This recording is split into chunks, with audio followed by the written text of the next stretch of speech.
Hello, Barbara Cole Salmeron here with the Empowered Relationships blog and podcast. And today I'm talking to author Courtney Ram, who just wrote the book Heiress Rising. And this is such a fantastic book, Courtney. I could not put it down. I was on an airplane flight for Thanksgiving, and I was annoyed that my flight was over. Like, I wish I was on an international flight because I would have finished it all in one sitting. And I think this needs to be made into a movie, personally. It's a wonderful story. So why don't you tell us a little bit about yourself and why you chose to write this book? Yeah, well, thank you so much. And thanks for interviewing me today. So I'm a dancer and my whole life was in dance. I always loved writing, but I never knew that I'd write a book, I never knew I'd write a memoir, I'd say that. I always envisioned, one day I'll write a book, one of those life goals a lot of people have.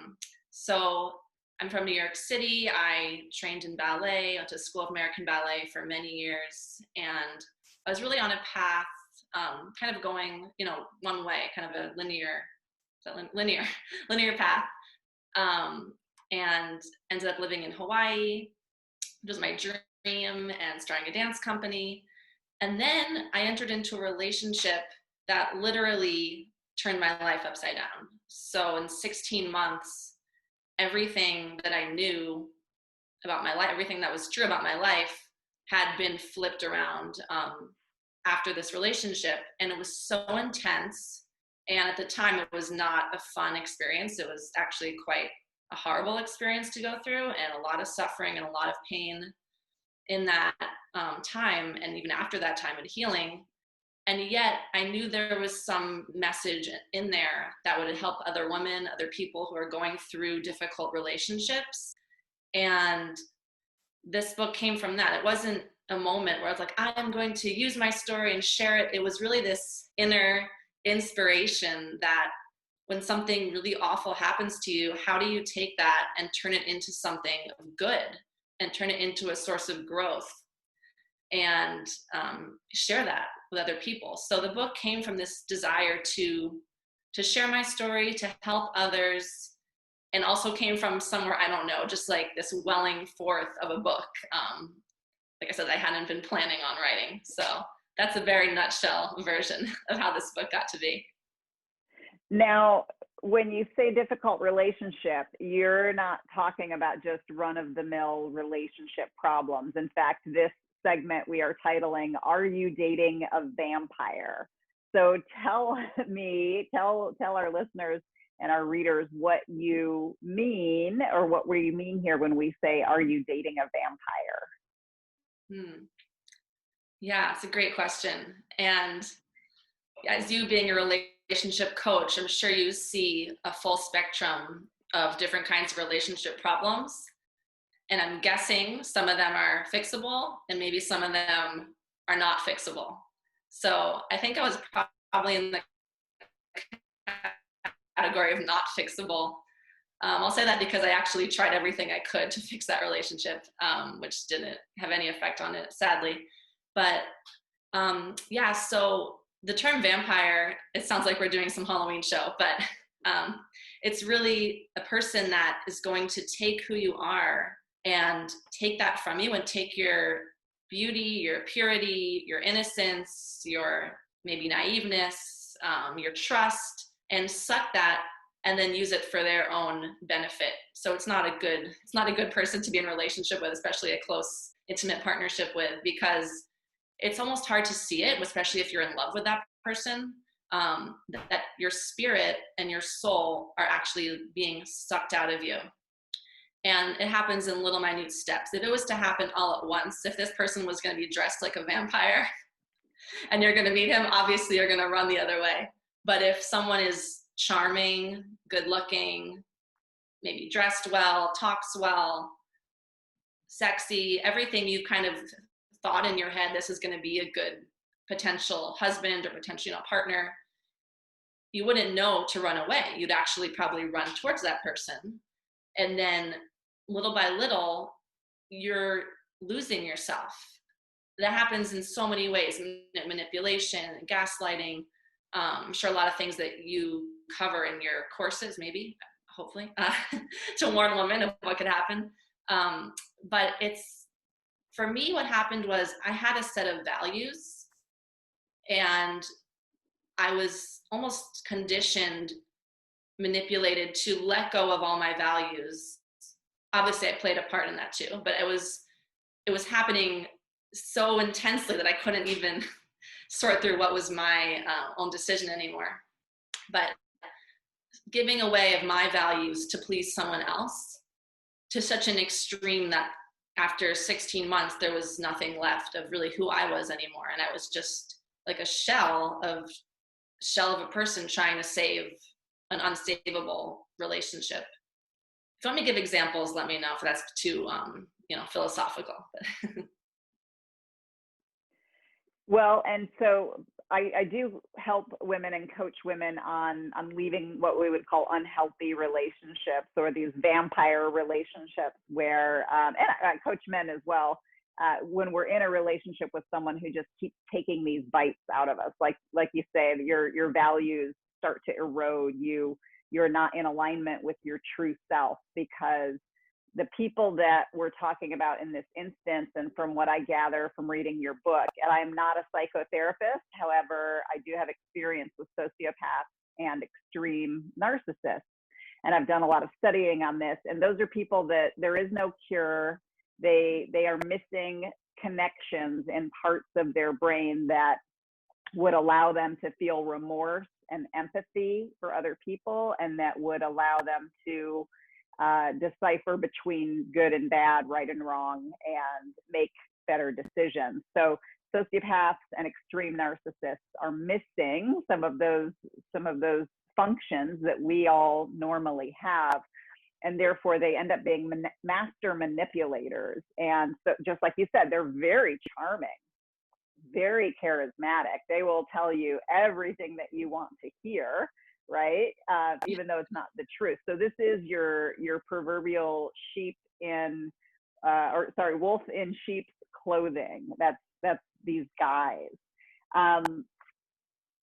So were there any specific signs that you can share with us if someone's wondering if they're in a relationship with a vampire? Any specific things that they could be looking out for?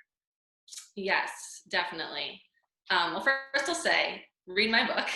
You can read it on a plane in a few days, because I'm going to share some with you today, but the story of how I just got sucked into that and how it really could happen to anyone, that's the plot of my book. I mean, true story, plot of my book, and how I left that situation and healed from that. But right away, there was an inconsistency between words and actions. And that started in the very beginning, and that went till the end and beyond the end, even with continued communication when the relationship was even over. So like saying one thing, yet actions being 100% the opposite. It started off, with dating, something like, oh, I'll come to your performance next week, and doesn't show up. Okay, it's fine. Then like 3 times of that, 4 times of that. Oh, I'll come to this, I'll come to that. Okay, so it was like, those were very early signs, nothing like heartbreaking, right, about that yet. But then when that goes on and you're having children with this person and you're living together and you expect things they say to be true, and they go and do the opposite, and then somehow it's turned around and you're blamed for it. So it's like, wait a second. And when that's happening hundreds, maybe thousands of times, you start to go crazy. You start to think, wait, is he crazy? Am I crazy? I'll give that first example, the missed performances. That's actually in the book because it was very early on. And in the end, I was actually blamed for that. Well, you're putting out emotional flakiness, and I'm just responding to that. And I was like, oh, that sounds a little out there. But it's those it started off, pretty not on a huge level, but then it escalated. And those are things to look out for. Is someone saying something, doing the complete opposite, and then telling me I'm to blame? Like, that doesn't make any sense. And it's having people like Barbara, like coaches who are gonna, or people and coaches or people in your life that are gonna speak truth to you and just kind of mirror back to you what's happening. That's gonna help you realize that, because it's so hard when you're sucked in those relationships. Another thing that happens is they'll cut you off from other people. So in my case, my story starts in Hawaii, and we moved to Dallas, Texas when I was 6.5 months pregnant, leaving behind an entire community. So I was taken from my support system. And that's a tactic. How do you isolate this person from all sources of support so that they can't be going out and making friends, telling their story, like friends do, like telling about their lives, getting, advice. That wasn't really an option. So isolating the person, words and actions totally disconnected. Those are two red flags. And let's see what else. I'm sure there's a ton of these. Well, like you said, the gaslighting, which is where, you have your intuition and something's off and something's wrong, and then they make you seem like you're crazy for even thinking that. I know I had a client who she knew her husband was cheating on her. She knew it in her gut. She call it women's intuition or whatever, and she found the phone numbers and the women's names, and she would smell the perfume. She knew it, and he just for years would deny it, and oh, you're just making things up and you're imagining things. And then he would turn it around. Why don't you trust me? And make her feel bad for questioning him. And Yep. she finally did. Yeah, she finally got out of that marriage. And so that's the gaslighting part, right? For people who don't know what gaslighting is, they make you think you're crazy. They make you doubt yourself. And this particular client, it's exactly what she said, was out of everything that he did, all of the cheating, all of the lying, the worst thing that he did to her was to make her question herself and her own intuition and her own inner knowing. And it took her years to recover that, because these manipulators just can damage our self-esteem and our self-view and our worldview to such a degree. Absolutely. Yeah, I had the same experience as your friend. And it's really hard when it's coming from someone that you're in love with. So my story is unique that it takes place in such a short period of time, involving 2 children being born. So it was very intense. It was like that falling in love, that rush of falling in love, and then babies, and then boom, it's over. So it wasn't like, I think that's what makes my story a little different. It wasn't drawn out over 5 years or 10 years or 20 years, which would have been probably a lot easier in a sense, but a lot more damaging. The damage would have been deeper, but it would have been easier to endure it if it wasn't so intense, if that makes sense. But yeah, definitely I would hear things like, well, you should go to therapy, you're paranoid, you don't trust me. And then you really start to think, oh my gosh, let me try harder. And then it's like this energy is all messed up. Like that's unhealthy, right? Like so unhealthy that how do you even straighten that out without a coach or someone not entangled in your mess, but someone outside that's a non-biased person that could really help you. So I just have to take a moment and give a brief shout out to Barbara, because she is an incredible coach, and she is amazing that she doesn't tell people what to do, because I am a strong-willed person, and when people tell me what to do, I tend to just like, okay, let me think about that. Probably not. But Barbara is such an amazing coach. I mean, life coach, relationship coach, whatever, every kind of coaching. I think you're like, have the genetic imprint for being an amazing coach. I honestly do, because you help people without telling them, do this, do this, do this, do this. Because every decision has to come from the person, I think, right? That's probably important. So you helped me so much in leaving that relationship and healing without ever saying, get on the plane and go, which other people did. And it was fine, but I wasn't ready. It has to come from the person. But you have a way of coaching that shows, it's like a mirror. You mirror back to someone. So yeah, Barbara's hands down best coach I've ever worked with. Not to mention we go way back as friends, so that helps. But Barbara is an incredible coach. Well, So, thank you. Thank you for that.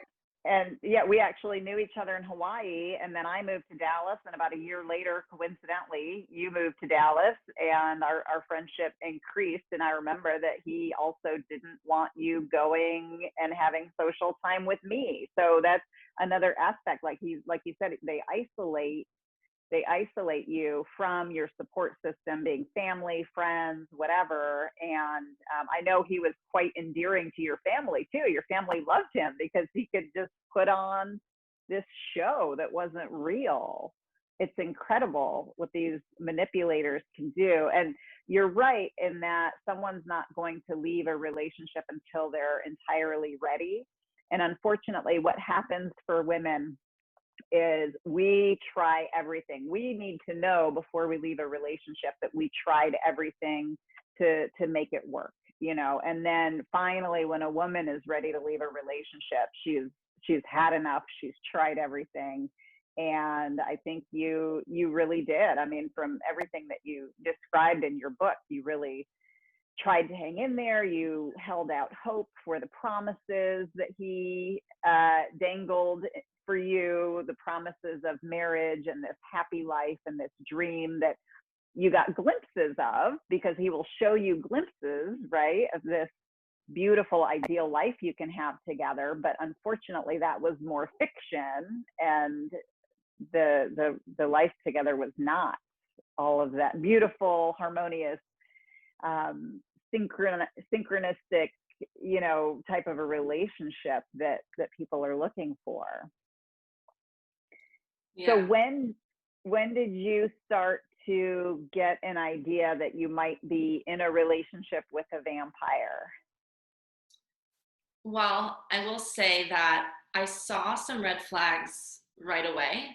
I started having premonitional dreams, actually right in the beginning, of things that were to come, and the other red flags popping up. However, I'm also a determined person.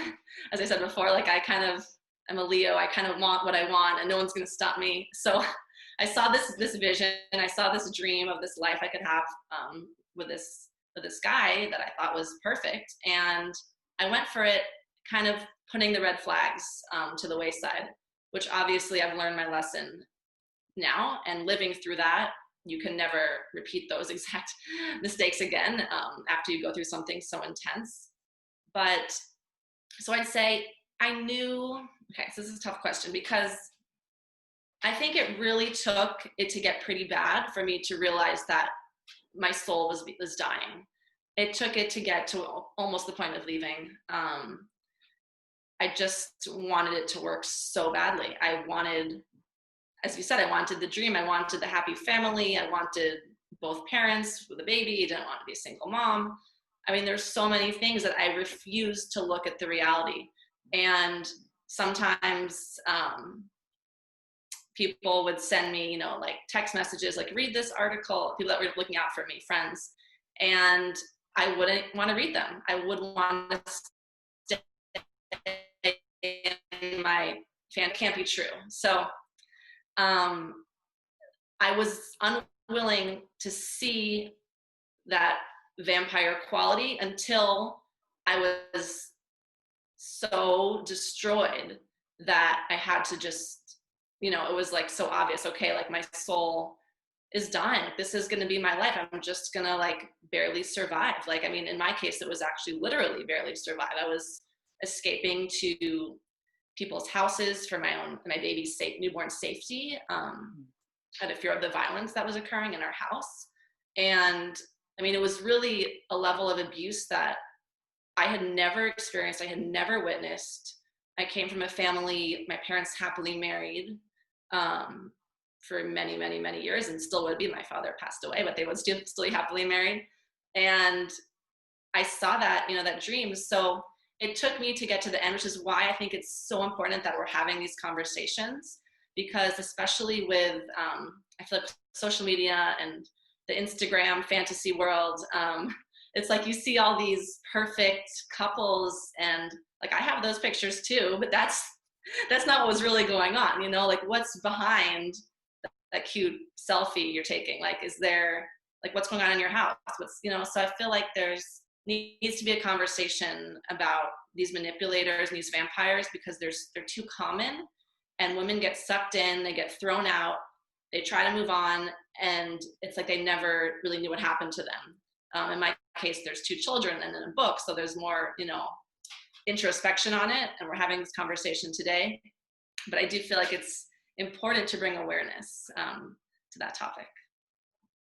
Absolutely. And as you said, the manipulator will isolate the other person from a support system. And so I just want to say to anyone listening, could be a man or a woman, if you feel like you're in a relationship with a vampire, a sociopath, or extreme narcissist, then I really advise having a couple of sessions with a therapist or with a coach. It's great to talk to your friends, but your friends sometimes aren't impartial and they're not necessarily professionally trained. So having a couple, first of all, reading a lot about sociopaths and narcissists, you'll start to see all of the signs there. But having a conversation with a coach or a therapist can really shed some light on it, because whatever situation we're in personally, whether it's financial or relationship or health, it's almost like if we're in the bottom of a deep hole, we can't see how to get ourselves out. It's just dark and we can't see the solution. We can't see the way out. But people, friends, family, and qualified professionals that are, standing around the edge of the hole they can see down, they have a different perspective. They're not in the middle of the situation. When we're in the middle of the situation, it's so hard to think clearly and to be able to rationally see somebody's behavior. But your loved ones and other professionals that are outside of the situation can definitely have a different perspective and let you know, like, that is not normal in a relationship for him to not care about your needs, for him to take delight in harming innocence, which is another thing that they do, the gaslighting and such. So I know how isolating it can be to be in one of those relationships. So I just encourage people to reach out to someone to get a different perspective, so they know that they're not going crazy, because it's exactly what the manipulator wants the other person to think, is that they're going crazy. Well, going off of what you're saying, in terms of leaving those relationships, a support system is necessary. So the temptation to go back to those relationships, no matter how toxic or unhealthy or abusive they are, is extreme. Like, I think most people, I read a statistic somewhere, most people that leave relationships like that end up going back because it's too hard. It's like a drug addiction. It's how do you really break that bond with someone who, there's something called trauma bonding. It's actually a more intense kind of bonding than a healthy relationship. When someone's harmed you, either psychologically, emotionally, in any way, that extreme release of adrenaline and then the subsequent oxytocin when you guys make up an hour later, a day later. So it's like this cycle of trauma bond, which is very deep. So in my case, because I had my community taken from me when I left Hawaii and moving around a lot, it was my family that ended up being my support. And I think everyone needs to find that support, whether it's friends or family, coaches, therapists, because the temptation to go back, as you'll read in my book, I would have been on the plane going back. The new baby, 5-month-old, pregnant, how could you not go back? And I remember sitting in my therapist's office and she's like, you know what? You're right. It'd be easier for you to go back. But in the long run, it's going to be so much harder for you. So it was, I really, that was so hard to swallow, but I was glad she at least acknowledged what I was feeling. Was like, it would be easier to not leave. But yeah, what is damage to your soul? What is the damage to your spirit? And then what is your lesson out of this? Like, can you grow? Can you become empowered? Can you find that self-worth that you realize a deep level that you don't deserve that. You know, you deserve so much better, and there will be someone better. And can you be okay being alone without that partner? I'm getting all like philosophical, but a lot of people have to leave narcissists with children. And the coach said to me, she said, no dad is better than like a bad dad or an abusive dad. And I was like, really? Really? Like, really? It's okay? Because I was so worried about that. But then I was like, you know, even my baby's first few months, witnessing all the yelling, witnessing all the abuse in our house, like she was a few months, but it was going in there. It was seeping into her. And yeah, it's better that they're not getting that. Sure, they'll miss out on some other things, but you have to weigh the options, you know, like, so anyway, a lot of people are in this situation with children. I've heard from a lot of them. I get messages on social media a lot, people that have read my book and they want to leave, but they have these kids, maybe 3 kids. And it's like, what do you do? Well, what is your soul telling you to do? And what are the consequences of staying? You know? Yeah, leaving is going to be hard, but what is it going to do to you to stay in that? Like, is that going to, and that's something you asked me, actually, I have to say. I'm having a flashback. You asked me something like that on one of those walks, and I was like, whoa, Barbara. I remember that. I remember asking you 2 questions. The one was, if nothing changes, if he continues his behaviors towards you and the suspected stuff or confirmed stuff with other women, and I said, if nothing changes, because the way I saw him, he was not going to change who he was. And I said, if nothing changes, are you going to be happy with this, being in this relationship for years and years? And of course, your answer was no, because you were hoping for a lot of changes, as any sane person would.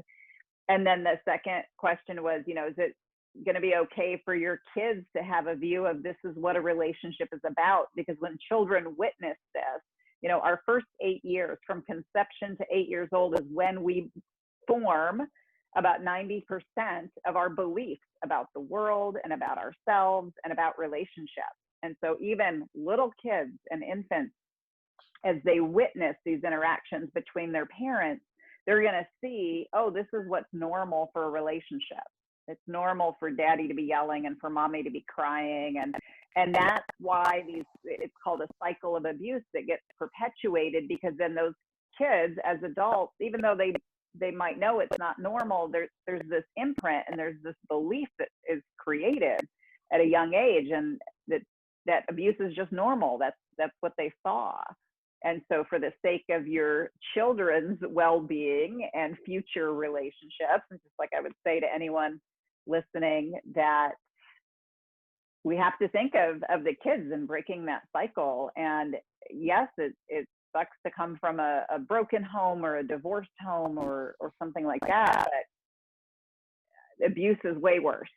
And the kids witnessing that abuse, even if he's not abusive to the children, just them witnessing the abuse causes that trauma that can be so damaging. Yeah, so absolutely. So somehow you found the strength to leave. So what was that like, and what is your life like now? So there was a moment where I decided to leave, and it had gotten pretty bad at that point. And then after that decision, I ended up changing my mind about 50 more times, just being honest with you, because I was basing it off of the other person. And so he would show me he changed. And so I'd say, okay, well, I'm going to stay. And then he'd show me he didn't change. So okay, I'm going to go. I mean, it wasn't that happy, I'm going to stay. It was more like, I'm going to go. I'm going to, it was very painful. And to flip-flop like that was exhausting emotionally. To think I'm leaving, okay, I'm going to pack up, and then, but wait, he's just, professed his love for me and bought me all this stuff, and this is it. Like, he's really changed this time. So it was definitely, it wasn't one moment and that was the moment. It was one moment and then another, I'd say like 2 months or month of going back and forth.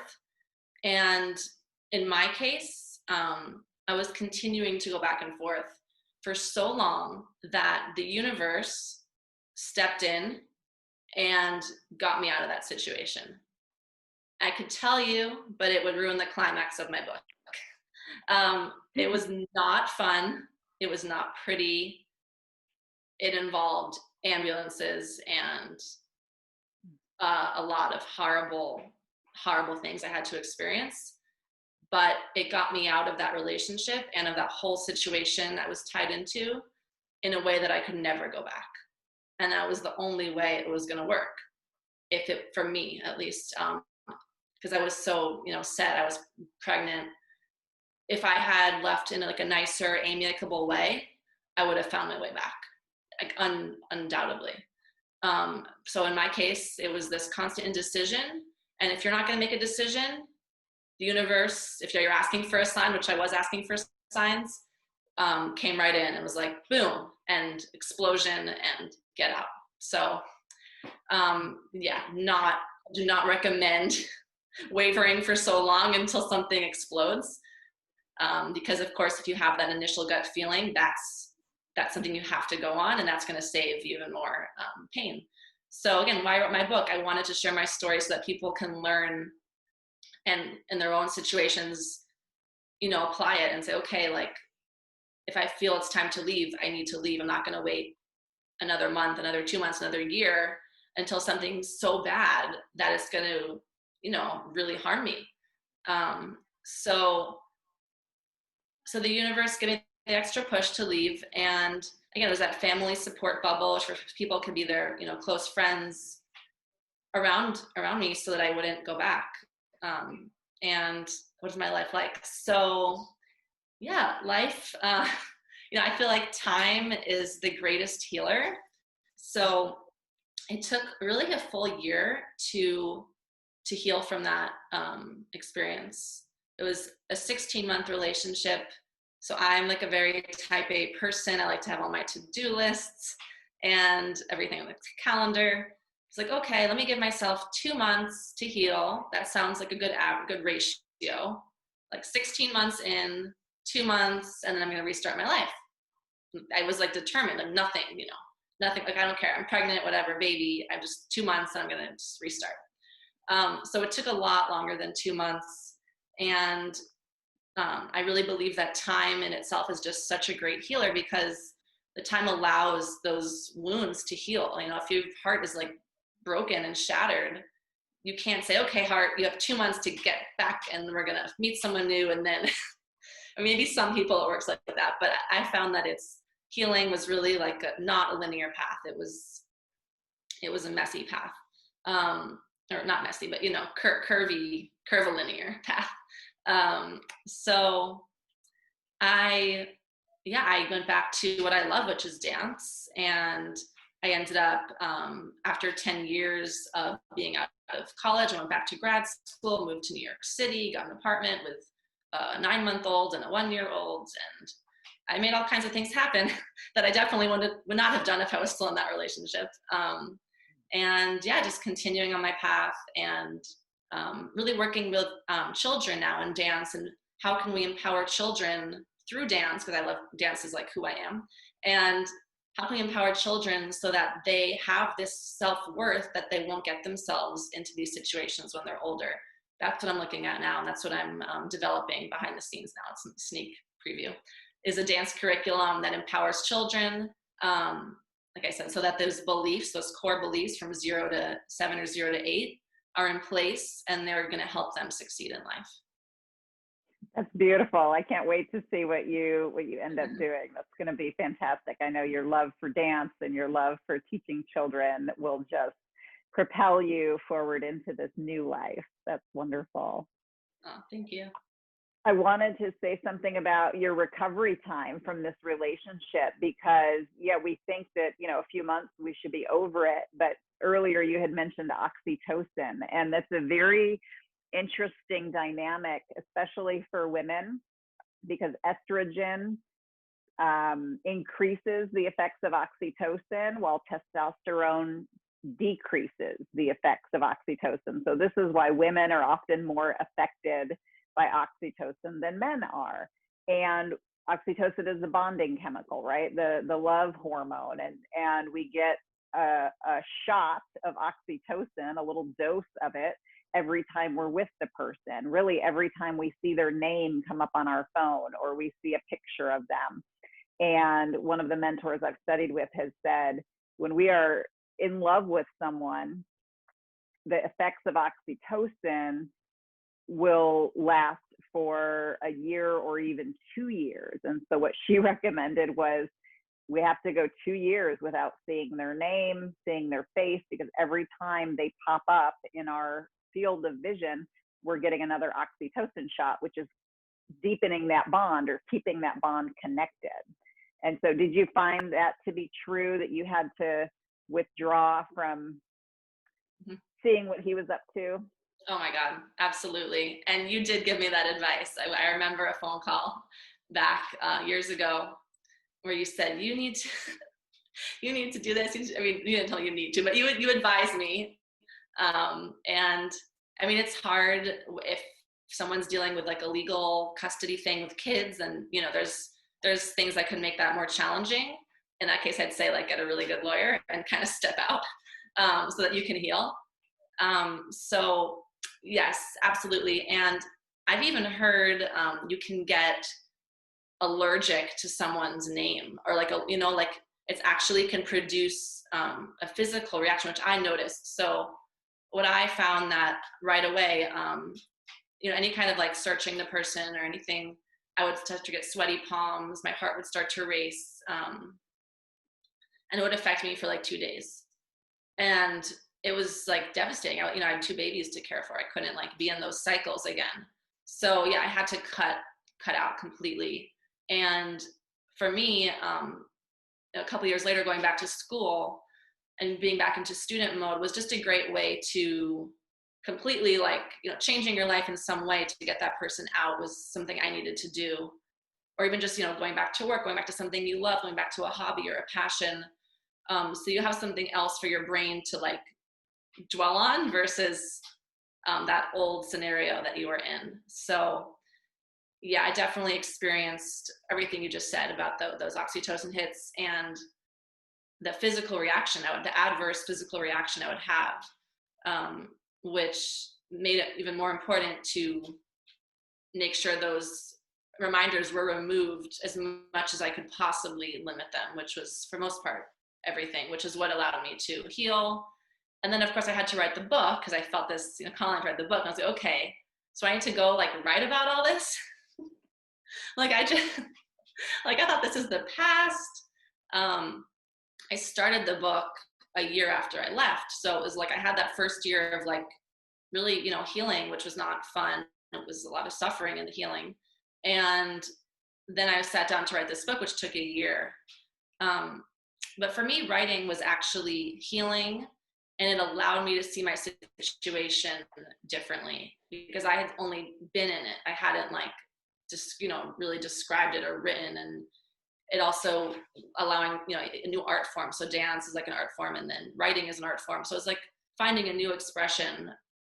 So I found it healing, but most people are like, how did you deal with writing about all this? I'm asking your question for you. That's okay. So it was really, it was healing. It also brought up a lot of other emotions like anger and frustration and hurt, seeing things with a new perspective. But overall, it was empowering to know that I could one day share this with people. That was really the main thing. I've heard that writing someone's story can be very healing and very cathartic. And, you know, yes, all of those emotions are going to come up. And unfortunately, we have to go through those emotions to feel them. They say to heal it, you got to feel it, you know, and we try all sorts of things to avoid feeling.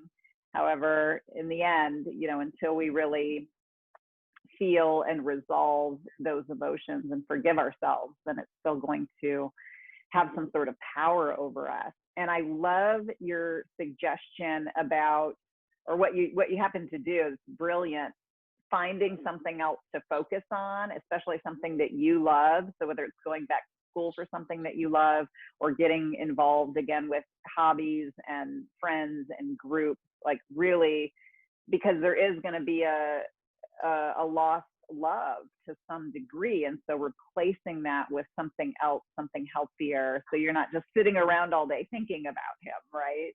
That's brilliant.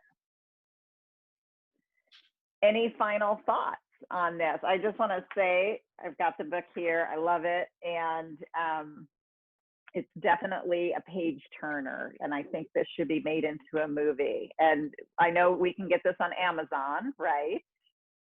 Yep, it's on Amazon. We can include the link so you guys can just click on that. And yeah, well, I just think it's interesting, Barbara, that our connection has come in such a full circle, meeting you, playing the gong in Hawaii, and then knowing you in Dallas, and then knowing you when we're not living in the same place, but we're still very connected. So I think it's just interesting. Your business, your company is called Empowered Relationships, right? Right. Yeah. And my book, my whole thing in my book was I really wanted to empower women to leave those relationships or to, find their own strength within. So I do feel like I'm flipping it around, and I'm asking you a question. So like, does a person have to be empowered to be in an empowered relationship? Is that a prerequisite? Do you need two? Does it take two? Well, it's interesting because a lot of people would say it takes two, and sometimes it does. However, the material and the tools that I teach with my students and my coaching clients allows people in healthy relationships. So my material does not apply to people who are vampires because there is no fixing them. The advice is run the other way as fast as you can. But when we're talking about a healthy relationship, one person making a change, for example, showing appreciation to their partner instead of criticism, can start to change the dynamic of the relationship, because when one person shows up differently, then they can bring out the best in their partner. So I had a history of bringing out the worst in my partners. I was a hot mess in relationships. And then I learned how to interact with men differently. And I created a totally different outcome in my marriage. And we just celebrated 5 years together. So I had to change how I was relating to men in relationships in order to bring out the best in them instead of the worst. So in that case, it only takes one. However, it is with the hope that the person will see the efforts and create a stronger, more empowered relationship for both people. That's beautiful. Yes, it's true. It takes two healthy people, right, to have a healthy relationship. I love that advice. Turn around and run as fast as you can. Yes. Well, turn and run. If it's a vampire, which means an energy drain, a self-esteem drain, all of those things. I encourage people to read about sociopaths and narcissists and know that insurance companies typically refuse to pay for psychotherapy for some of these people because there is no cure. So when the medical community says there is no cure for this, your love is not going to magically heal this person, right? And I'm sorry that you had to learn that the hard way. And so that's our advice for someone in a relationship or dating a vampire. Just run the other way. There's nothing you can do but save yourself and save your children and go find someone happy, which I know is in your future. You will find a wonderful man and have a beautiful family and a wonderful purpose-driven life. And I'm so excited for you to do that. Oh, thank you. And thank you so much for having me on your podcast, your show, on your show, having me on your show today. And yeah, thank you. Really appreciate it. You're welcome. It was a pleasure talking to you. And I will include the link for the Amazon book in the description. And is there another website that people can go to learn more about you? Yes, and go to my website, which is CourtneyRamm, RAMM.com. And I'm also on Instagram, Courtney_Ram.